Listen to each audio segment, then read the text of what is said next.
He's just he's an easygoing guy, but no, he's a serious warfighter.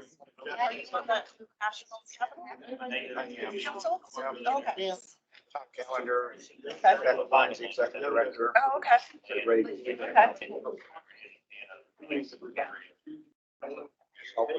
We have double all the. Yeah. Okay. That was outside. They don't have no. Effort of responsibility. The work of you, yeah, the more, but we're always. Yes, right. That would be. Take it.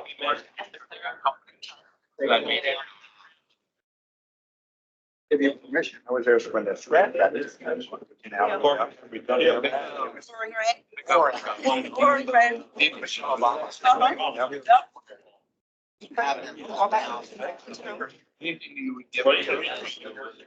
Home Depot. You mean like ordering like that? On up to.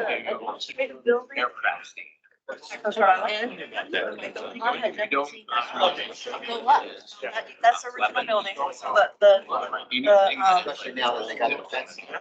not a fixed one. No. Any meetings, yes. Yeah. The bridge, the bridge to come over, there. So that building was the main building when you came on it was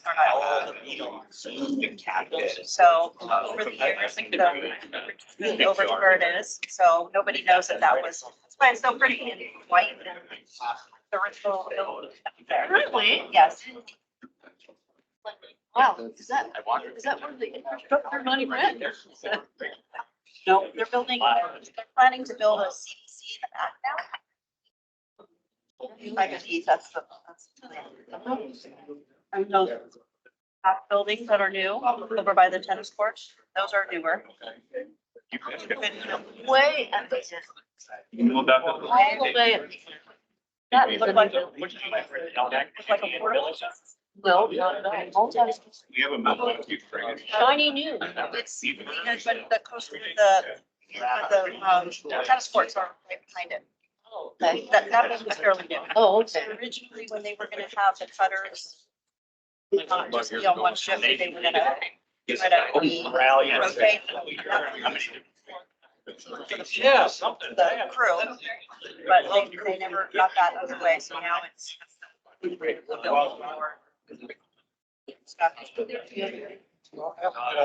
So I wanna have our exciting now. So I'm gonna.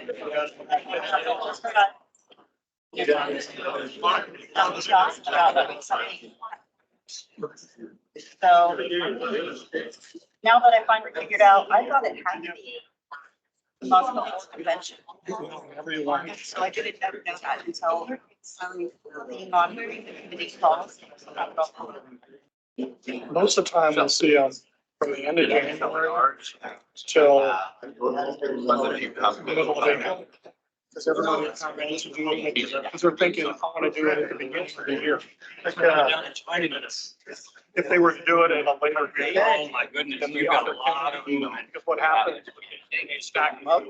So there's a not president actually ran some of them because they're. Well, I'd love to hear the background. a number of things, but, yeah, we can certainly get into that a little bit later if you'd like. That's what I would love to hear, like my background, knowing what the Well, cost is. Depends on how you do it. That may be different than the Navy leagues. Yeah. And then hearing how we came to the judgment of this is good for the United States. And then honestly, I can go either way. Yeah. There's all these points of good, there's all these points of bad. Exactly. Which one outweighs the others? Right, well, I mentioned that one of the reasons we had it all, but typically, sea service leaders. I haven't asked if one close is. Yeah, there's a no. Yeah, you can go point a chair. In fact, I don't think this makes sense. And then Yeah, you found that fact. There are considerations actually. That's not the kind of agenda. That makes sense, because all their immigrants, and there's and of course, rules. Yeah. And there's certain countries that want to take advantage of those. And that's. And that's what we're dealing with right now. And English, exactly, yeah. Antarctica. We could probably have a long conversation. Good, I think Admiral knows all about I that. think, you know, if you look back at St. Louis security let you out of the state. Yes. Like, are you good? How are you? Nice to meet you. Isn't that a famous name? Is he? What did he play for? Make that just when you're back there. What? Yeah.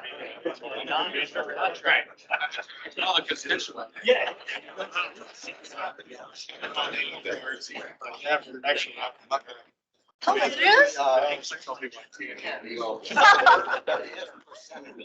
Yeah.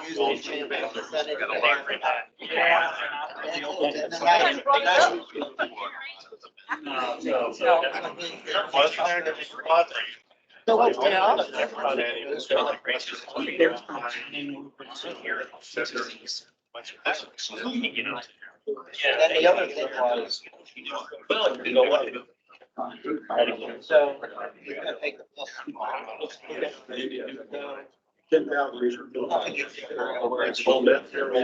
I'm a little nervous about studying.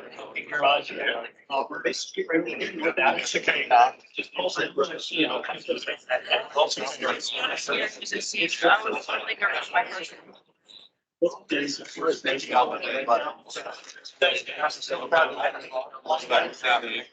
How many tier ones? Remember, they work for you. Remember that. What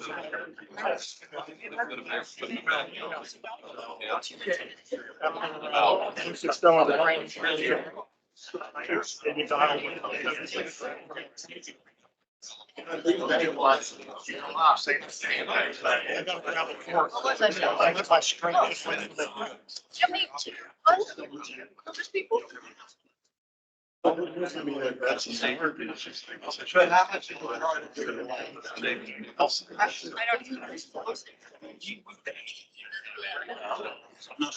I was thinking.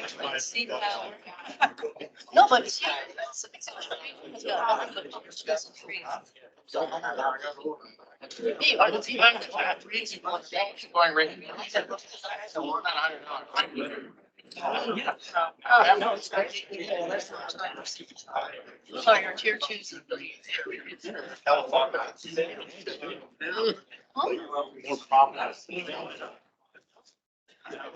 Well, not nice.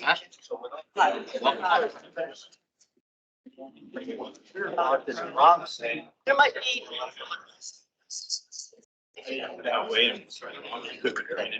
That the Congress. No, I was.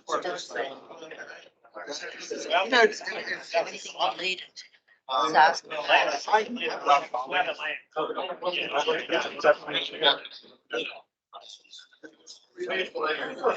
You don't have to think so hard.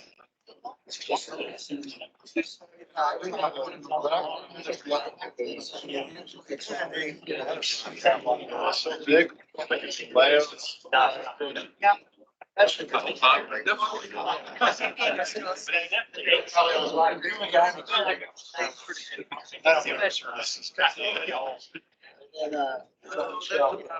last monthly issue, they were saying that.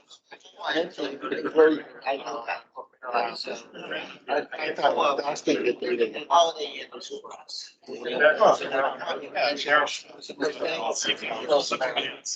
Say the last part again. So I look at holiday and. Nice. What's the, in the regular building? All the time? Love that holiday. Oh. Who's that? This can see here.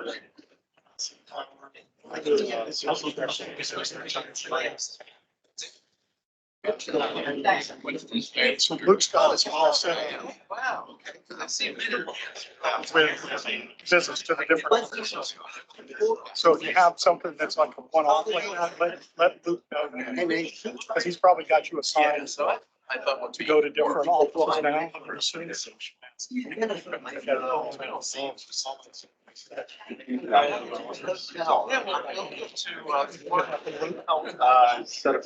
And then the nice thing about it, I guess that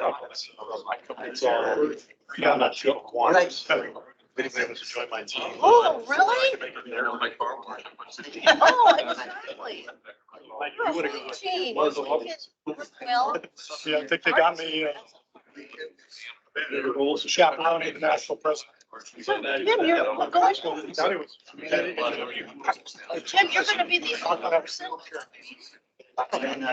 Oh, when are your meetings? Whatever it takes. You're doing the party. Whatever it takes. These are my meetings. So you can look at them. I can- Those are all my meetings. Not me.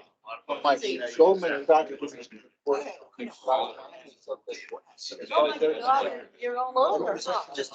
I'm staying 2 days. So what I did was focus on ready for all tomorrow and Cannon is all on Tuesday. Otherwise, you're running around on the block. Yeah, that's not movement. I'm gonna get a lot of exercise. I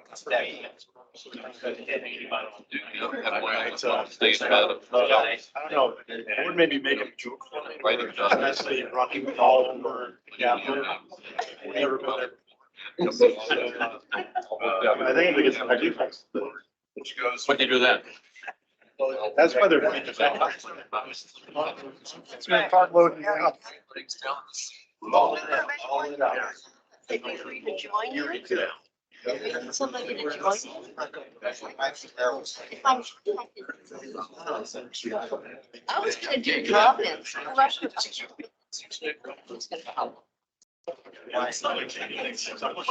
What's our schedule? We're busy through 2.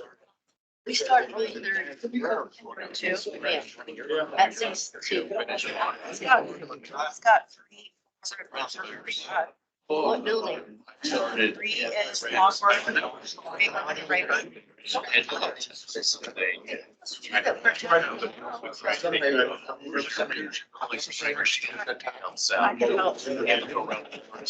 Invading the fashion. Only if we could be helpful. I don't see anybody. Having somebody else there is helpful, right? There's an. Yeah.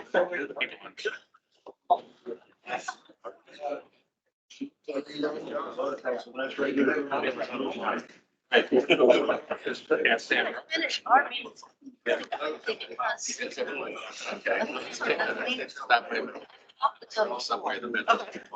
So you don't have to go through the.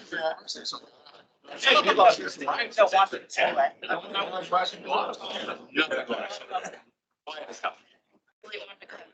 It must be like. Wanted what change that. He's great. He's great. He's the one. Very quiet now. He's great. Yeah. Several photo things with them. He's great. But some of the other ones, not so friendly, you know, want to pitch off at stuff, and then which one is in the room, and they want to talk to them. A lot of them are not. That makes it. I was, we gotta figure out a way to get over that and calm that, yes. But. I mean, that was the last time I went. I haven't done this in an hour, so I don't know if it's gonna be any different, but it was, in fact, it was a couple of. Where it was really, yes, where I stepped in because I was a constituent, I said, I need to let him finish, then you can ask me questions. You need to let him finish presentations first. I'm a teacher sometimes. Yeah.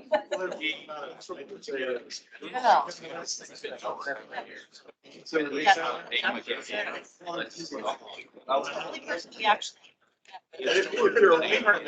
Class, everybody else is. Some of the staff were There were a couple of them. At least that's what it is. Well, It's not the whole city. being factual. They should be. I know some of them we made, yeah, we made an appointment. We're there, they're there for the people. Now I can. Not behave the way they're supposed to. I haven't seen it At since. least you go to his busy. Yeah. I saw it. I know.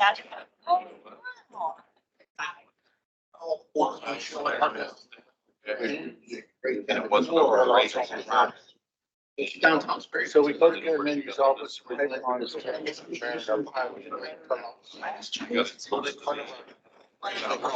About. How this shit was. Yeah. Or they're getting-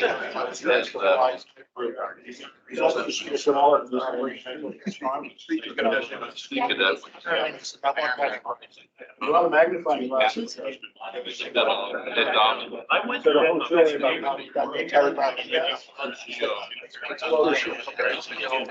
Especially all your goods.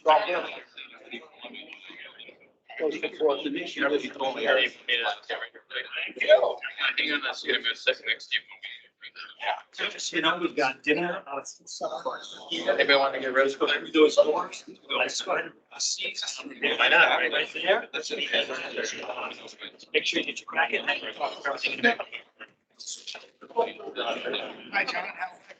Good. I can tell you. Yeah. Meetings that I set up reference the presentation. But if it comes up.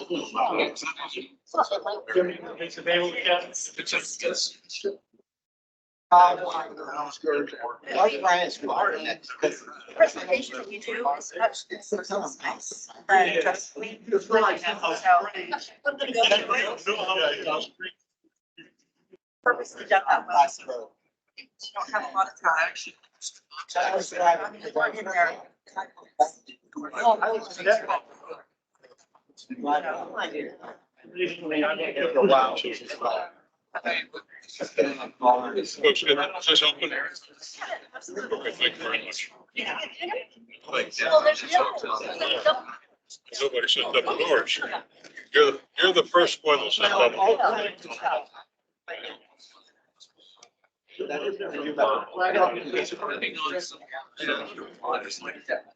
It's downtown. Yourself, huh? A big guy like you, they're gonna have to miss him.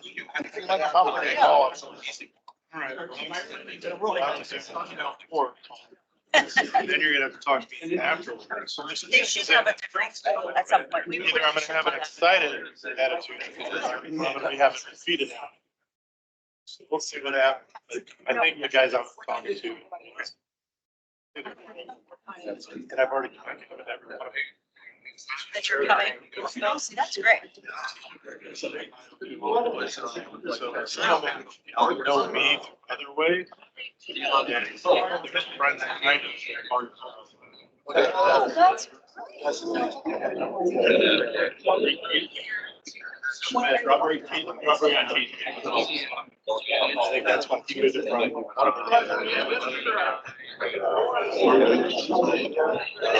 Good evening, ladies and gentlemen. Thank you all for joining us tonight. We are so excited to have you here for the 2024 Navy League Anchors Away kickoff event.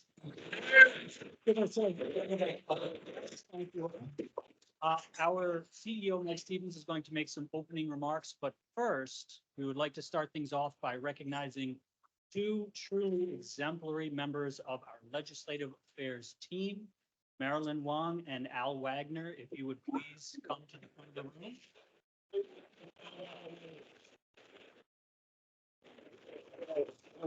Now.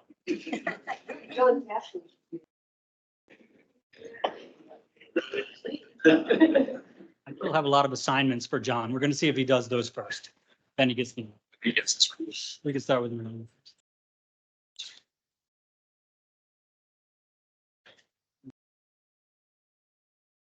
Ladies and gentlemen, in testimony and tribute to her unwavering commitment to the United States of America, our sea services, and the Navy League of the United States, Marilyn Wong embodies the very best of the Navy League's legislative affairs program. With a tenacity that overcomes even the most approachable congressional offices, she is a tireless and highly effective advocate for the sea services. Her leadership skills have been widely praised in the years since she accepted the role of Regional Vice President for the Pacific Central Region. In this capacity, she has organized teams and scheduled meetings for the annual Hill Surge.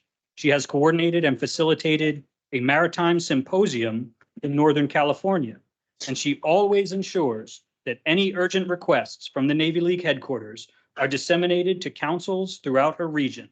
Marilyn's commitment to the legislative affairs program and her passion for advocacy are of great service to the sea services and fulfill the Navy League of the United States mission of educating, advocating, and supporting. This certificate of appreciation presented this 14th day of May, 2024 by Christopher Townsend, National President, and presented by CEO Mike Stevens.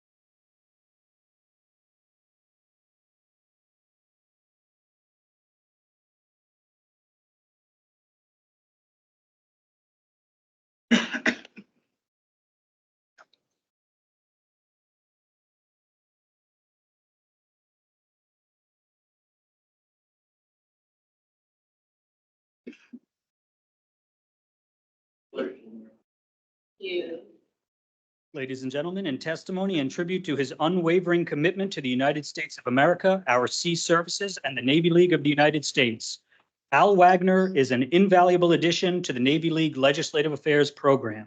He has spent many months repairing, maintaining, and expanding the Lone Star Region's Legislative Affairs network. Despite the often overwhelming workload, Al has single-handedly facilitated the annual Hill Surge for the Lone Star region for the past 3 years, training and utilizing new advocates where possible, and conducting meetings individually when necessary. The relationships he built in Congress have directly benefited in legislative affairs achievements and in the growing attendance of Texas representatives at our quarterly congressional breakfasts. Al's fearless leadership and indomitable spirit are of great service to the sea services and fulfill the Navy League of the United States mission of educating, advocating, and supporting. This certificate of appreciation presented this 14th day of May, 2024 by National President Chris Townsend, presented by CEO Mike Stevens.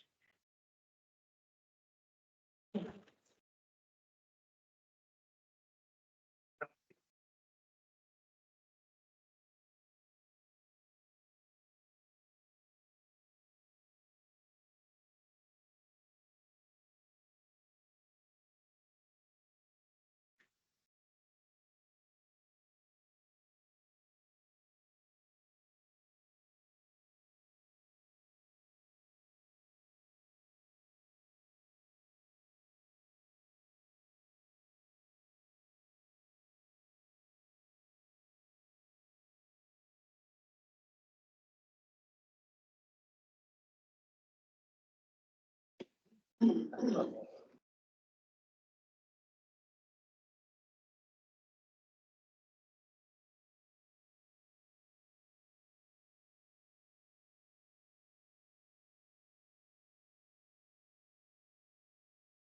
never want. Before I get started, I want to take just a moment to recognize one man down.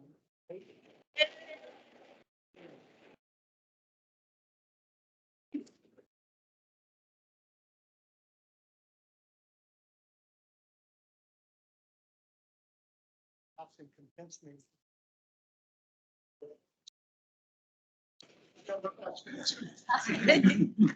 We went down to one person.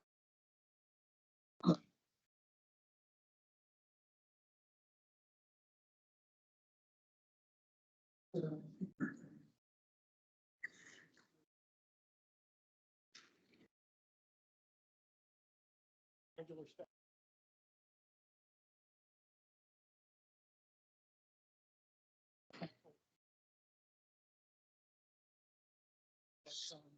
We continue to do this.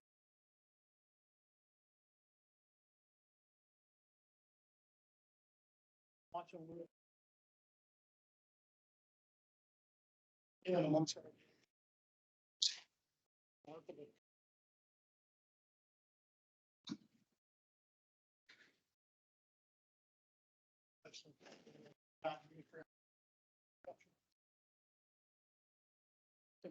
He could knock, like I say, the little cake.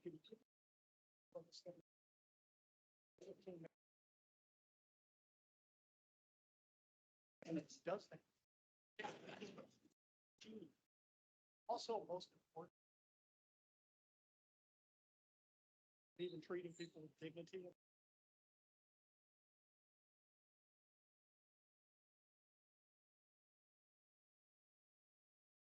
So Luke, I'll put this together, but it ain't over till it's over. But anyway.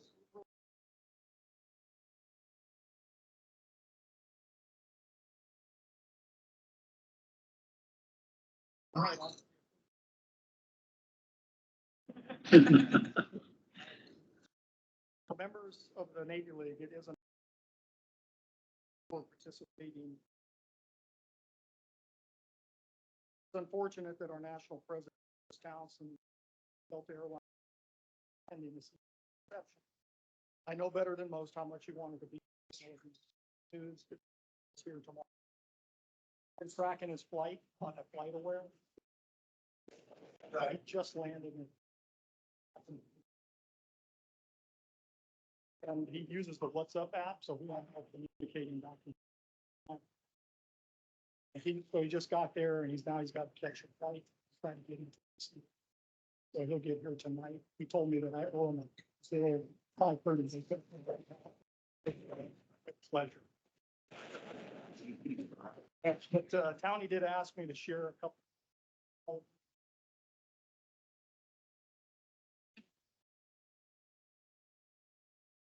Dear Navy leader, excuse me, dear Navy leaders, I hope this evening finds you well. As the national president, Navy League, I wanted to take a moment to express my utmost appreciation for your dedication and commitment to it. Your continued efforts in advocating for services, sea services, and supporting our maritime communities truly commendable. I'd like to personally extend my gratitude to you for participating in this congressional flight. Your presence and engagement during this event will amplify our collective voice and help convey the importance of a strong and well-supported maritime for our nation's lawmakers. Congressional fly-in serves as a vital opportunity for us to communicate our concerns, share our experiences, and advocate for the necessary resources to maintain formidable force. Your active participation exemplifies the Navy League's commitment to ensuring the continued strength and readiness of our sea services. I'm confident that your presence at the congressional fly-in will make a significant impact on the decisions and policies that shape the future of our Navy, Marine Corps, Coast Guard, and Marine. Thank you once again for your unwavering dedication to the Navy League and for representing our organization at this congressional fly-in. Your efforts are instrumental in advancing our mission, and I am proud to have you as a member of our Navy League family. Very respectful, Tom. Of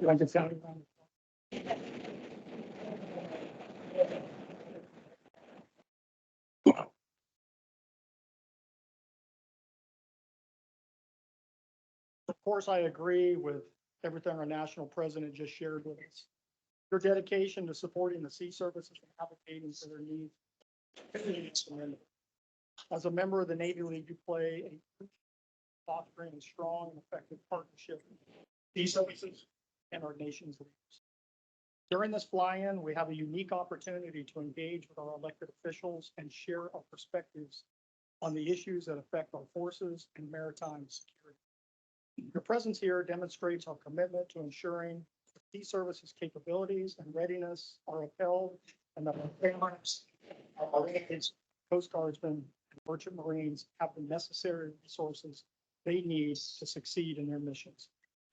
I'm especially impressed by the amount of work that each of you puts into this initiative, an initiative like this. I've spoken with Luke many times.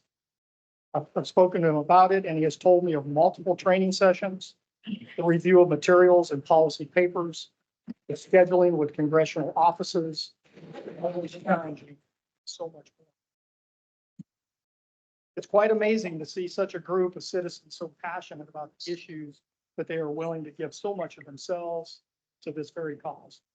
As we engage in conversations with our representatives, our goal is to educate and inform, to highlight the vital role of the sea services play in safeguarding our nation's interests, and to advocate for policies that strengthen our maritime capabilities. As opportunities might present, I encourage you to share your personal stories and experiences as they provide powerful insights into the impact of maritime operations and the importance of strong sea services. By working together and speaking with one voice, we can make a significant difference in shaping policies that support the men and women who serve our nation. As an example, your legislative efforts have resulted in tangible additions to the National Defense Authorization, such as greater appropriations for Navy shipbuilding and conversion budget.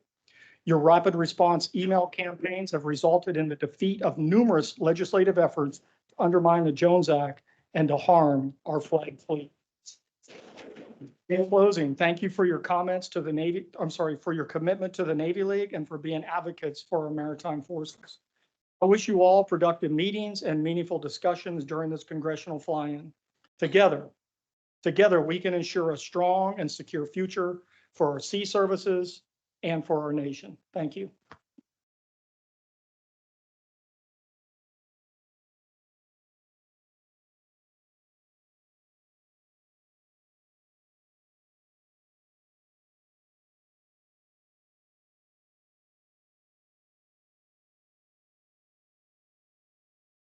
Everyone can hear me. Thank you so much for those remarks. Folks, I just need to go through some statistics. A little bit.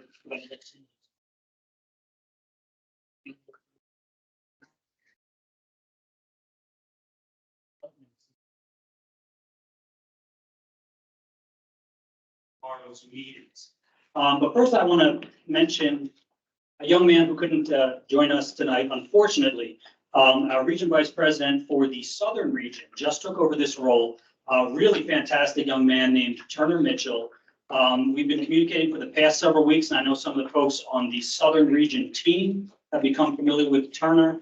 Turner got to the airport about 5:30 a.m. this morning and had one of those days where everything that can possibly go wrong did go wrong. And long story short, his plane never got off the ground. He's safe, of course, but he cannot join us tonight. And the only availability for a flight to come in would be tomorrow when half of the meetings are already completed. So it is a real shame that Turner can't be here with us. I just want to make sure that folks are aware of this really great young man. You'll see him a lot more in our legislative affairs efforts going forward. You'll see him in some of the virtual meetings we do, and you'll see him at our next fly-in. But I just really wanted to give him credit because he set up some fantastic meetings, and unfortunately, he won't be able to attend them. We do have Sada Fuentes leading the Southern team. We have a few fantastic new advocates on that team as well. So I'm sure we're still going to have a fantastic event. James, this is the part where I ask you to go to the next slide. Sorry. You can run back across the room. Appreciate it. Okay, so first of all, I know there's a few folks here who are not entirely familiar with everyone on your team. That is okay. But if you do not know every single member on your team, please do not leave here after I complete my remarks. We will make sure that all the teammates get to interact with each other, exchange phone numbers, and review your schedules for tomorrow. Please make sure to do that. It's very, very important. You don't want to end up showing up tomorrow and not knowing who you're going with all of these various meetings. I think it's also important that you identify some rally points and meeting points. We'll talk about that in just a moment, but There are a few teams where you've got maybe one team member that's going straight to Capitol Hill. The other folks are going to come here in the morning and take the bus over. If you're doing that, that's fine, but just identify where you're going to meet up when you get there. It could be your first meeting, or it could be at a cafeteria or something, depending on what time your first meeting happens to take place. James, if we could go to the next slide.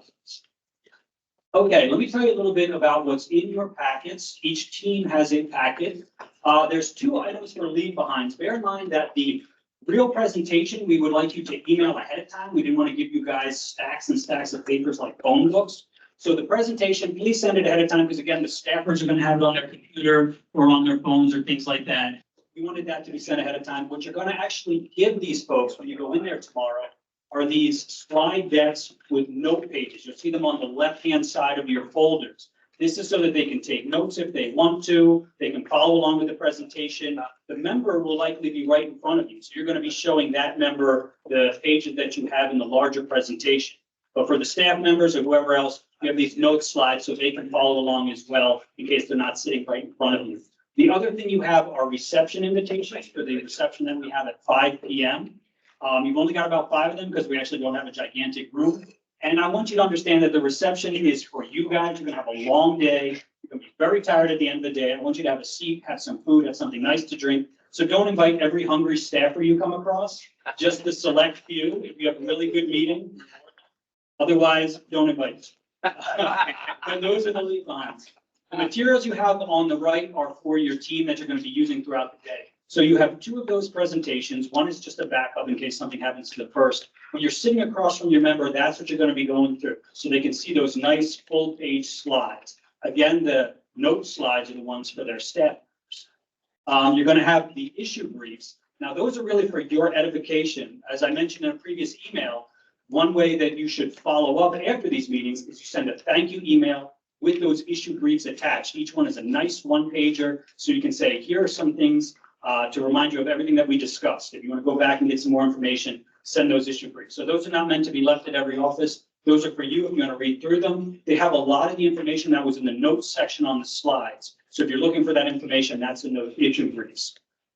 There's a map of the Capitol with tips of how to get around. We're going to get into that in just a minute. That's very, very important. Make sure to read through the tips on the reverse side of that paper. It tells you how to use the tunnels to get around, where the cafeterias are. And also, I think I included 3 hearings that are happening tomorrow. If you get a little bit of free time and you want to stop in one of those hearings, you're welcome to do so.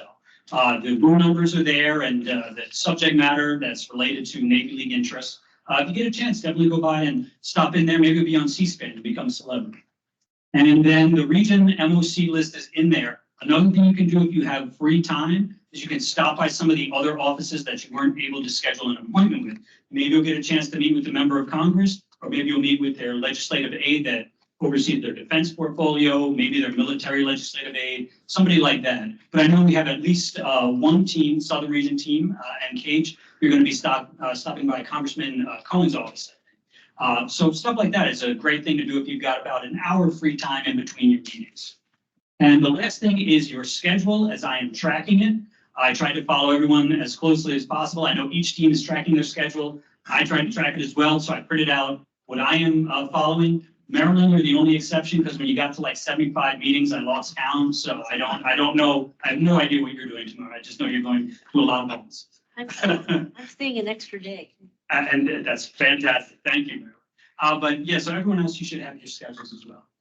We go to the next page. Okay, so here is a map of Capitol Hill for anyone who hasn't been there before. First of all, this green diamond here is where the bus is going to drop us off, and it should be where they pick us up as well. So if you're facing the front of the Capitol building, you've got this big lawn here in front of you. You've got the congressional reflecting pool behind you, botanical garden kind of flanking you here. This right here is where we're going to get dropped off and where we're going to go back to meet the bus. Now, after the reception, I think all of us are going to go kind of as a group, so you don't have to worry about getting lost. But just in case, here's where we're going to end the day, right here at the Rayburn office building. And then we're going to go right up this street here to the front of the Capitol building. If you can make it to the front of the Capitol building, I'm sure we will see you and we will get you on the bus.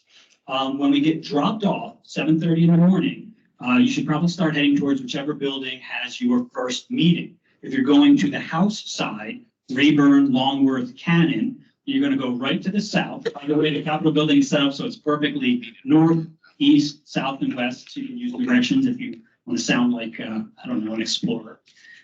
You go directly south and you can go into the Rayburn building, and there are tunnels that'll get you from Rayburn to Longworth to Cannon. And I think a lot of you have most of your meetings in these buildings. So you can just go back and forth quite easily. If you are starting off on the Senate side, you've got a little bit more of a walk. You're going to go up here, I guess, to the northeast and go into either Russell or Hart and take your first meetings in the Senate office buildings. I hate to tell you that if in the middle of the day you have to get from one side to the other, you are going to have to emerge from the tunnels and walk across the street. Yes, Jim? So is the Hart and the Dirksen, is that the same building? There, yes, so, They're connected. yeah, they're connected. They're all three are connected, Mhm. but they each have their own entrance as well. Yeah. So and if you're taking the metro, the blue and I guess the orange line or yellow line, Orange and silver. Orange. Orange and silver. they'll drop you off at the Capitol South Metro stop right here below the House office buildings. Next slide, please. Okay, so some things to do tomorrow. First of all, take your meetings. I think that's a pretty good idea. Make sure to start there. Get some food. Again, on the reverse side of that map that you have are the locations of the cafeterias. Could definitely stop and grab a cup of coffee or something to eat throughout the day. Visit other members of Congress in your region. Again, you've got those MOC lists, so you can stop by some other offices if you have time. And stop by a hearing. As I mentioned, there are 3 that are listed there on that paper. If you do so, just enter quietly, go ahead and grab a seat, and then leave when the hearing ends. Next slide, please. Okay, timeline for tomorrow. 6:30 a.m. bus boarding will begin. The bus will be parked right behind the building here. So this is North Adams Street. If you basically go down Wilson until you see the Five Guys Burger Place, it's that street right there. That's where the bus is going to be parked. Now, we will have some coffee and donuts here in the building upstairs. So feel free to come on in between 6 a.m. and 7 a.m. I think we'll have it set up. Come on in, grab some coffee, grab some donuts upstairs.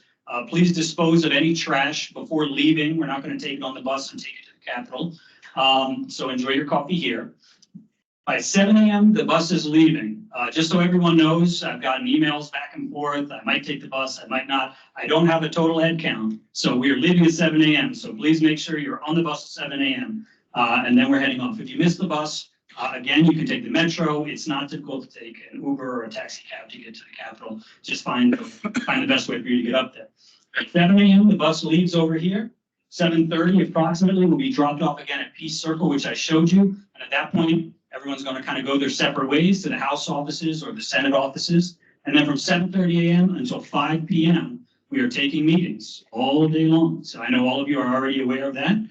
Just go ahead and take those meetings and do the other things that I mentioned just a moment ago.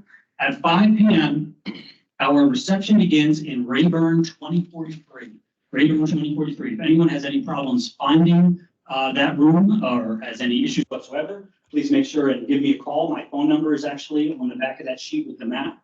So just give me a call and I'll help you find your way to Rayburn 2043 for the reception at 5 o'clock.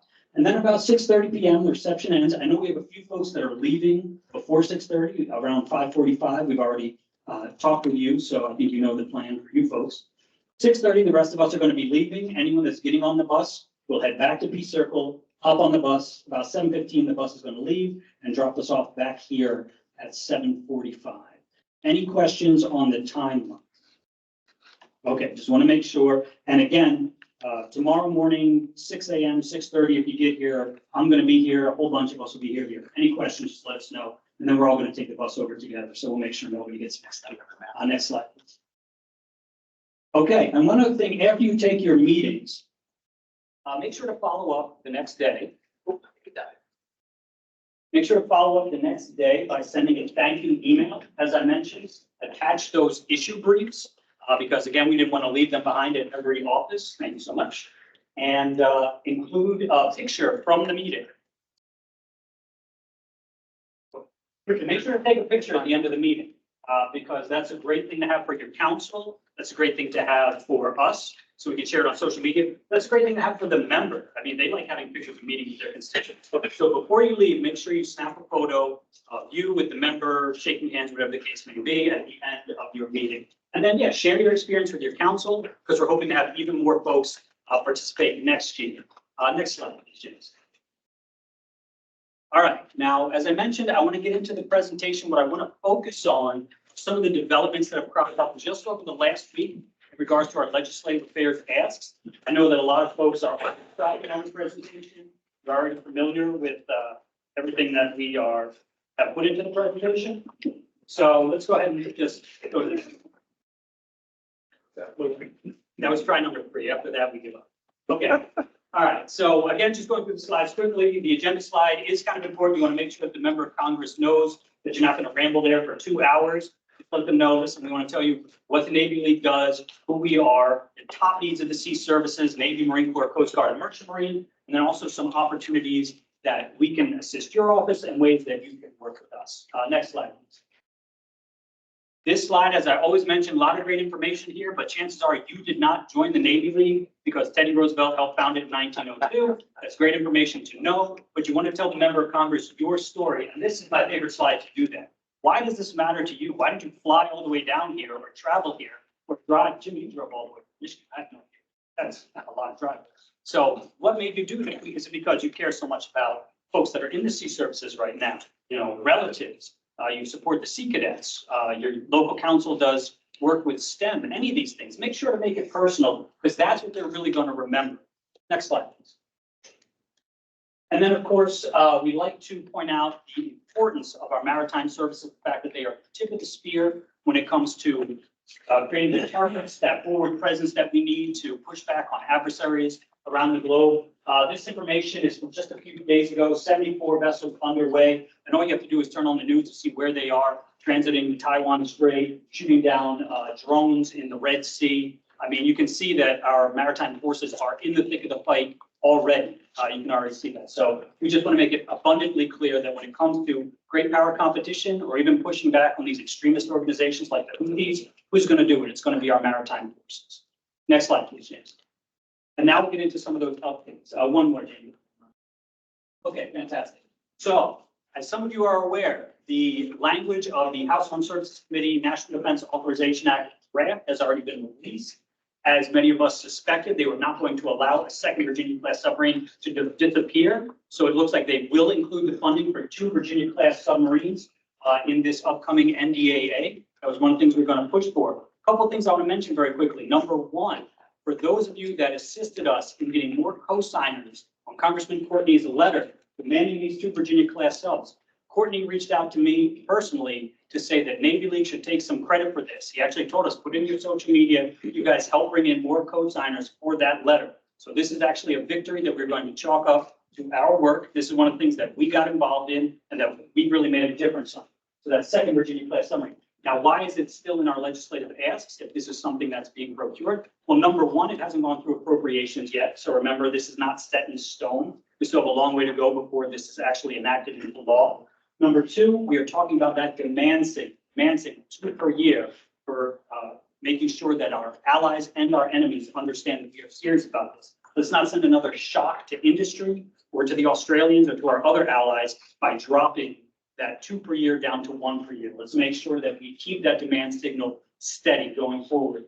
And then also, the submarine industrial base is getting an influx of cash thanks to the supplemental bills that were recently passed, about $3.3 billion. That's going to allow them to expand capacity, engage in workforce development programs. So we can go from that 2 per year to the 2.3 that is necessary for us to not only fill our own needs, but supply those 3 to 5 subs to the Australians as well. So we have now the money that's necessary to expand that capacity. If you hear any questions or issues regarding shipbuilding capacity, say in the submarine industrial base, we're ready to start moving. So let's make sure we keep that demand signal strong. Yes, sir. How many fast attacks are we retiring annually?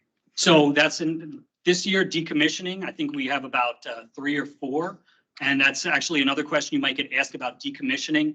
There's about the House language, they say 2 of the guided missile cruisers. Generally, the Navy League statement on this is usually we should not be decommissioning more ships than we are building. we should not be trying to do addition through subtraction. But in general, don't go down the rabbit hole on that too much. Just, for this, we don't have that much time there that time. We really want to stick to those 2 Virginia submarines per year. Do we not even want to mention we're retiring, decommissioning twice as many as the commission? I wouldn't get into that, to be honest. You might get asked about that. And then again, the line is basically that, look, we shouldn't be decommissioning more than we're building. But again, as we go through the slides, you'll see this eats up 30 minutes. And that brings me to one other point. If you get asked a question like that, or if there's something else you want to talk about, please direct them to us. That's a great way for us or CMS or someone else to talk to them a little bit more about shipbuilding and about national security needs. Okay. CHIPS Act, modeled after the CHIPS Act. One of the things we talked about, the CNA study for a national maritime strategy. When that's completed, we want Congress to package that into a bipartisan piece of legislation, similar to the CHIPS Act, how the CHIPS Act reshored microchip manufacturing in the United States. We're going to do the same thing for shipbuilding. You might have seen that guidance for a national maritime strategy was released by Congressman Garamendi and Waltz, and Senators Kelly and Lombardo. Just so you know, that document has a lot of fantastic information, a lot of good suggestions, but there's still some language that's not all that detailed, talking about things like we need to explore ways to expand shipbuilding, we need to urge Congress to put more money into shipbuilding. That CNA study is going to have the detailed analysis that we need to actually construct that legislation. So you might be asked, why are we still waiting on the CNA study? These 2 congressmen, 2 senators put out this other thing. That's great information, but it's not enough at this point for us to build that legislation. So we're still waiting on that information to come out of the Center for Civil Analysis. They're complementary, not competing. Not competing, that's absolutely correct, but one will be certain. Yes. So just on the SHIPS Act, Senator Wicker and Rob Whitman on the House side, I just remember the picture. They passed a SHIPS Act in 2017 timeframe. So this like a rewrite? Is this like an enhancement? And that's why we really want to emphasize that, modeled after the CHIPS Act. They can frankly call it whatever they want. We said a SHIPS Act. I think that SHIPS Act might have actually been like, stop helping Iran petroleum or something. It was set the number 355 for the. Oh, that was the shit. Okay. Yeah. There was another one, I'm sorry, that just came up recently that used just this acronym. Right. Right. Yeah, so for this, it can be named whatever they want. We're not supporting an actual past SHIPS. Got it. We're just talking about an act that takes this research and puts it into a bill that's similar to the CHIPS Act. Got it. Okay. Next. Okay, Marine Corps, just want to mention very quickly, again, we're focusing on the quality of life issues that they mentioned at the top of their unfunded priority list. One reason we're doing this is because if you've watched any of the recent hearings on Capitol Hill, the Marine Corps really took a lot of heat for the quality of their housing, the quality of their barracks. Bear in mind that, the Marines can be called up at any moment for a number of different potential conflicts around the world. So they got to put their money into the bombs, the bullets, the things that they're actually going to need to fight. We need to be the ones to go out there and fight for this housing stuff because this is very, very important, but it's not going to be at the very, very top of their request. So it ends up in the unfunded priorities list. It's important that we get this because all of the services, right now the Marines are a bit of an exception, but it might not remain that way, are dealing with recruitment and retention problems. When you have moldy barracks, dilapidated barracks, barracks that have not been modernized, these are things that are going to cause folks to leave the service early and to not tell people back home that they should join them. So this is something that we strongly support, something a lot of folks on Congress are tracking because it came up over and over again during hearings. And this is something that we really want Congress to appropriate funds for. And of course, the other items on the unfunded priority list come to a total of about $2.3 billion. That's decimal dust in terms of the federal budget. And it includes very, very important items like long-range anti-ship missiles. I can imagine where they might come in handy. Autonomous low-profile vessel is interesting. We actually wrote a white paper on narco subs and using narco subs to get supplies. That's kind of what that is. And of course, necessary military construction. All of this stuff is very important. It's unfortunate that it has to end up on the unfunded priorities list, but that's where we come in to try and push for these things. Okay, Coast Guard. The biggest thing I want to mention is we did have a question last time we did our training about the commercially available icebreaker. So that funds for that was appropriated last year. This year, what this money is referring to is modifications for that icebreaker, and then also long lead items for a Great Lakes icebreaker. So I know we had some questions about that. Of course, you've heard me say a million times about shoreside infrastructure. This time, we're just emphasizing that's not just housing and facilities. It's also developing these ports that are going to need to accommodate new, larger vessels like Polar Security Cutter, the new national security cutters. So it's not just the housing and facilities, it's also, if we're building these ships, we need a place where we can put them. And that's going to require some changes to the actual ports for them. And then, of course, the cutters, making sure we get ahead of the curve on the new national security cutters and waterways commerce. And then U.S. flag merchant marine. The thing I wanted to mention is there was a hearing recently with Transcom and NARAD talking about this last item, which John, I know this is something that you care about quite a bit. The NARAD CLEP program and potentially designing and building 10 new ships here in the United States. It seems that a lot of members of Congress are very much on our side for doing this. They don't want to buy ships off the market that are old, that are going to need refurbishing, and which, by the way, are pretty expensive right now, actually. So you have all those issues, and then, of course, the issue, which John, I appreciate you bringing this up. We buy those used ships, and what are the sellers going to do? They're going to turn around and replace them with Chinese ships. So we're essentially subsidizing the Chinese shipbuilding industrial base if we buy off the market. What we want to do is we've already given $12 million to Marin to design this new ship, and we want to build 10 of them in the United States. That's what we're pushing for. We talk about the Jones Act. If anyone has questions on that, let me know. I know we've gone through that 1,000 times. The tanker security program, which is authorized for 20, but currently funded for 10. And I know Bill, you had a question about the stipend, increasing it. We're waiting on a MARAD study, or Transcom study over there. MARAD. But the number is estimated about 7.5 to 10 million. Right now it's 6 million per vessel. Last thing I heard from Aaron, we thought 7.5 to 8.5. 7.5 to 8.5. That's good. We don't get up into the double digits. Yes. Okay. Next. And then future sailors, of course, everyone here knows that we always support the Sea Cadets, the young Marines. And you might remember from last year, we are also supporting funding for the State Maritime Academy's Student Incentive Program to help folks or less financially well-off folks to become sailors. So these are things to support. And again, really mention that these are pipelines for the sea services that are desperately trying to bring in new recruits. This is a great way to actually work on that. Next slide, please. And then, of course, this is just a summation of all of our tasks, which you can go back and touch on any if you want to at the meeting. Next slide, please. And then opportunities to work with the Navy. We encourage them to join the shipbuilding caucus. We have a quarterly breakfast that we would love for them to attend. We can assist them with military service academy nominations. Don't forget also to invite them to events that your council is having. I'm sure they'd love an opportunity to get a photo with some constituents, a ship commissioning, or an event with the Sea Cadets. And then always tell them about the Center for Maritime Strategy. What a fantastic resource. The amount of expertise we have gathered in one building is unbelievable, especially for folks who are maybe not as familiar with the sea services, but they would like to know a little bit more about national security, maritime interpretation, absolutely any of those things. We have the expertise here and would love to share with them. So please talk about the Center for Maritime Strategy. Next. Okay. I'll stop for any questions, but then after questions, I want to make sure that we have all the teams together. So that'll be the last thing. Yes, John. One of the notes is we're asking for $35 billion for estimates. What I saw is the administration and the House were about $32 billion. And what's the extra $3 billion for? Well, we're only funding the fares for the $32 billion. So why we're asking for more is because we're not buying, to mention, anywhere near the number of ships that we're getting rid of. We're not even buying an auxiliary. There's no oiler in there, and that's going to be hitting the shipyard on the West Coast because they're expecting at least one ship a year. So we haven't made it a priority, but it's one of those reasons why.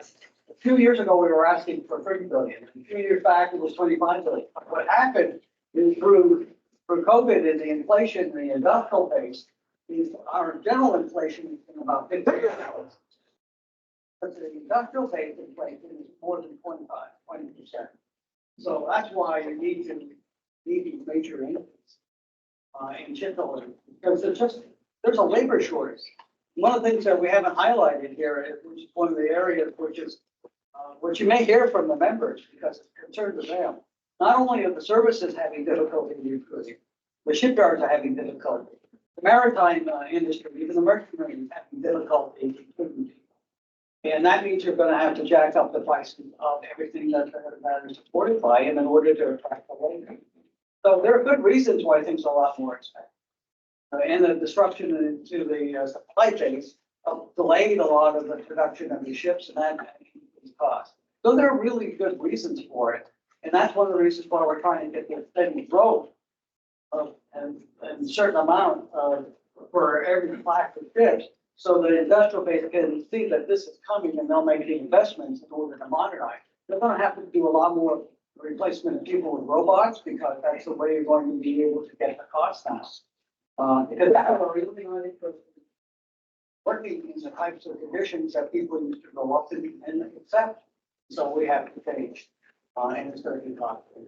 Thank you, John. Actually, that just reminded me, I want to mention very quickly, you might get asked a question about delays in a number of Navy shipbuilding programs. The Navy released a report which identified, I believe, 9 different programs that are behind schedule. Once again, as I mentioned to Cage, be cautious. You don't have a lot of time in these meetings to go down these rabbit holes. What we are there to talk about is that Virginia class, that SHIPS Act, or whatever you want to call it, and then the 35 billion. If they have questions about Columbia, about the aircraft carriers, about the Constellation class frigate, please direct them to us or to CMS. We'd be happy to tell them more about those things. But that conversation, as John alluded to, you want to go down workforce development, supply chains, all these different things. That's an hour-long conversation at least. So don't get dragged into that if you can avoid that. Sorry, next.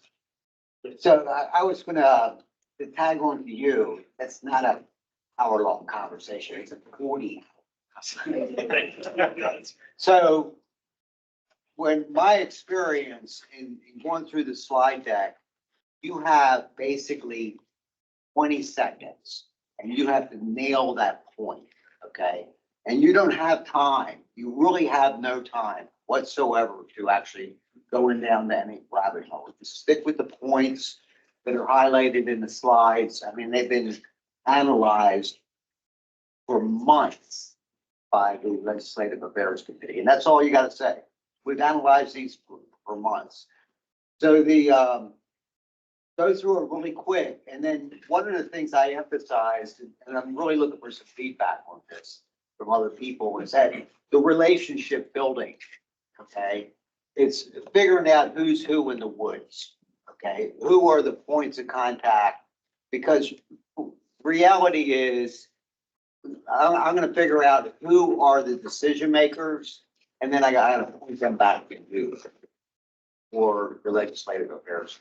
Yes. So, but I can tell you, if you're spending more than 30 minutes, going through the presentation, you spend too much. But there's not enough time in there. I have one logistics question. A few years ago, you could not even get into any of these buildings, okay? And it used to be that you had to have a security access pass, okay? So what I'm reading into this is I can literally walk up, I have a government driver's license, and I can go into the building. Is that correct? No ID. Just go through the security line. No ID. You don't have to show anybody anything. But they still have the scanners that don't take. I had a little Swiss, I was in Ghana, Africa, and I had a little Swiss penknife, and they confiscated it from me. So.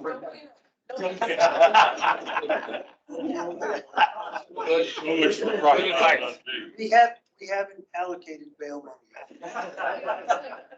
You're on your own is what they're telling Yes, us. just Yeah. years ago, it was pretty difficult to get into buildings, but now you just go through security and you can go through, get to any of the offices. Again, you're not going to be able to go underneath the Capitol to get outside, extended side, vice versa. You'll have to go out onto the street for that, but you just have to go through security on either side. Yes. Thanks, Lou. 2 questions, please. First, clarification on the Coast Guard commercially purchased, it's an ice-breaking tug. Help me understand, and maybe others as well, did the Coast Guard not get a separate $50 million appropriation for the purpose of refitting that vessel? So I reached out to Coast Guard OLA about that question, and they said for the money that's in the UPL, that's money that's still required for that modernization. Second, and this is something you can work on separate from tomorrow and other things. There's a terrific opportunity for the shipyards to partner with the Labor Department and the state-run workforce development programs to be able to get people in. I'm building a chips plant in Texas, and that's what we're doing with workforce development in Texas. And there's no reason the shipyards can't do the same thing. That's a very good point. And I think workforce development is going to increasingly be one of the top issues, not just for what we're dealing with, but a lot of sectors of the economy are dealing with. I think we will be talking about that. The line that said that the USMC is looking for a long-range anti-ship missile, is that like a LASRAM or is that a new build? I could help us for the Marine Corps purchasing LRADs and switch around in the lucky one. And second question, is there a reason why we're not asking for fixed wing fighters this year? So one thing I'll just mention is there's a lot in terms of naval aircraft and things of that nature that we had to be very selective, unfortunately. And I know it's very, very important to a lot of folks, but we went with the S that we did. It's not to say that that's not a very, very important issue, but the aircraft just didn't. It's what done in the past. I would always like to ask staffers if I were meeting them, tell me what you think your boss is gonna like on this or dislike on this. Okay, and I would highly recommend that. Then even when you're meeting with a member of Congress, ask them, what do you think? You know, and if they take a think about it, okay, that's it. So that's a very good point. The best way to do this presentation is to make sure it's interactive and you're asking questions and giving the member a chance to respond. One downside of this, when I do the presentation with you, is I'm just going through it completely one way. But really the best way to do this is to do what you just mentioned. What are your thoughts on this? Is this something you would support? Something like that? Absolutely. I've also found that to the extent that you can, you've researched the congressperson or the senator, find out what their committee is, or what they spend their time. Our boy here, he's got what's wrong, what they like, what they dislike. He did a great job. What caucus is there? Excellent. Try to tie in as best you can in the 20 minutes that you're gonna have. It's not gonna be a half hour. It's gonna be 20-minute stops. After that, it's my eyes glaze over. And see if you can find a tie-in. Maybe do it beforehand tonight. If you're going to see, I'm gonna see Senator so-and-so or Congressperson so-and-so, and they're on the Foreign Affairs Committee. Find a tie-in, because that hook will keep their interest a little longer, because it's directly related to what they do on a day-to-day basis in Congress or the Senate. We will have a note taker and a timekeeper. Folks, I want to give our National Vice President for Legislative Affairs, Sada Fuentes, an opportunity to say a few words.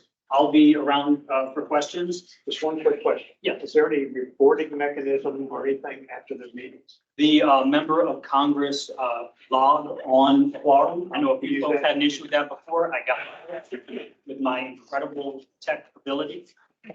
So that is the way. Go to NavyLeague.quorum.us, click on that member of Congress meeting logger, and then put it right in there. And don't go after Sada's done, because I just want to make sure we've got the team set up. Did you need any of this? Everyone, I just wanted to take this opportunity to thank you from the bottom of my heart for spending your time and your money and your brain power on this. It is a known fact that the most effective way to communicate with Congress and to get them to move their position is an in-person meeting from their constituent.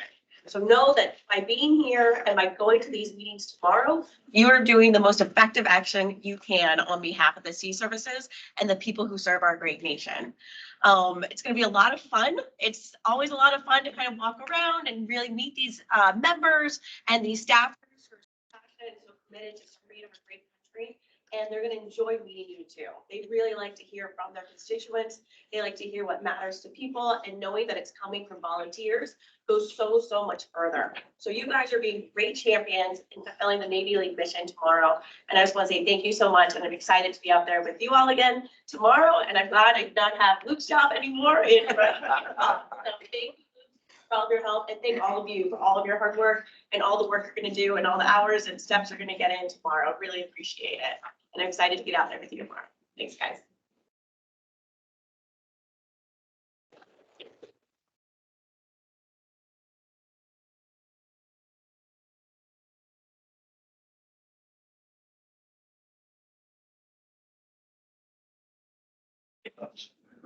Very last order of business is just making sure that we're all tracking the team. So we'll go through this kind of quickly, but just want absolutely sure that everyone is aware of what team they're. So the national team, of course, is going to be John Caskin, Mike Stevens, and Chris Townsend. Empire region, I think we've got everybody at one table, so you all know each other, but just in case. Team one, I'm tracking. Please actually raise your hand if you don't mind while I call you out. Lou Liotti, Jessica Hitchin, Grant Fox, and Mark Stone. Mark Stone, Grant is over here. Okay. Make sure to exchange cell phone numbers afterwards. Okay, team number two, Joseph Fila, Norma Emilio, James Spear, Nadia Farouk, and Samir, right? Okay, so if you saw each other, make sure that you get your numbers afterwards. Okay, Mid-Atlantic team, team one, we've got 3 teams from Mid-Atlantic. Scott Sund, please raise your hand. Will Mocht, Andy Muller. Oh, okay. Is it just Scott and Will? Okay. Team two, Sinclair Harris. Everyone here knows Sync. Caitlin Tierney and Tim Scott. Is Tim Scott here? No. Okay. And team three, Jim Watson, Link Smith, Robert Danner, and Les Schmingelski, if Les is here. Oh, dropped. Okay. Okay. Doug Deneni, I'm not tracking everyone on your team, actually. It's you. You guys have all, you're tracking each other.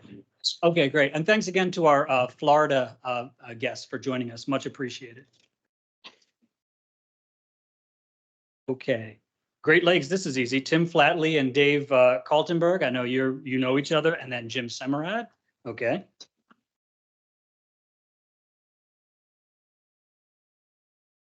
Lone Star, I know John Shanahan, you're taking your own meetings.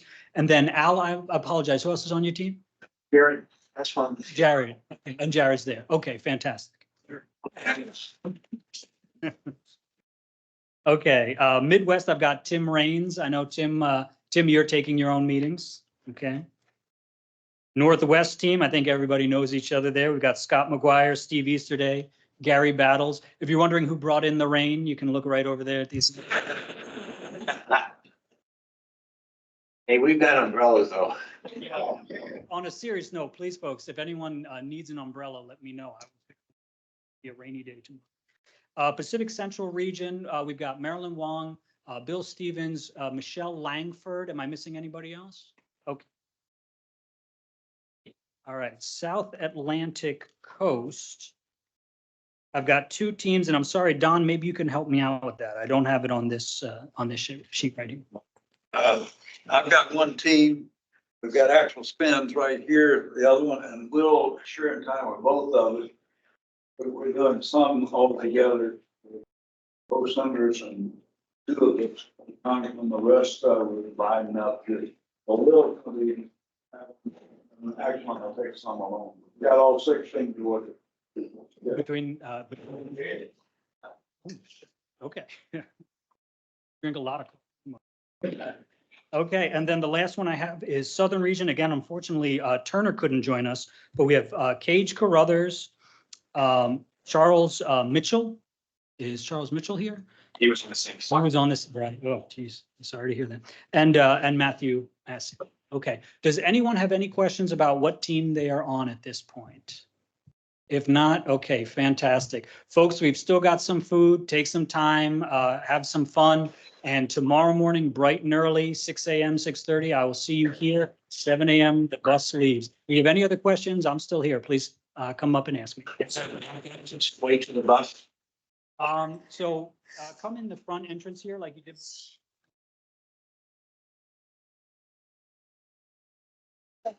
Do I know where we're going? I did.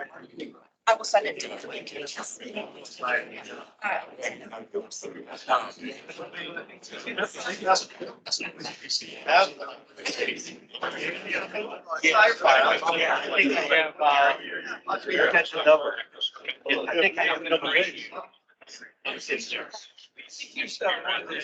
Pages for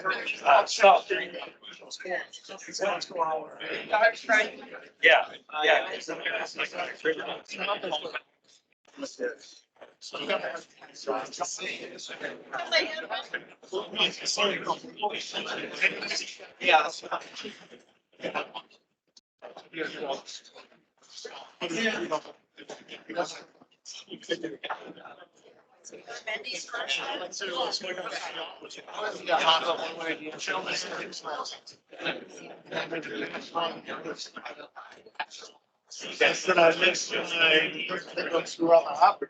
I'd like to read that.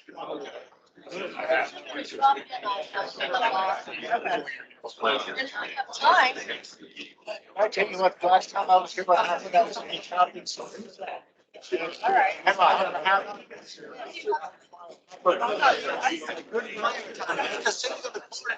He says, I was in the office. Yeah, yeah. Yeah, I just tell you I have another.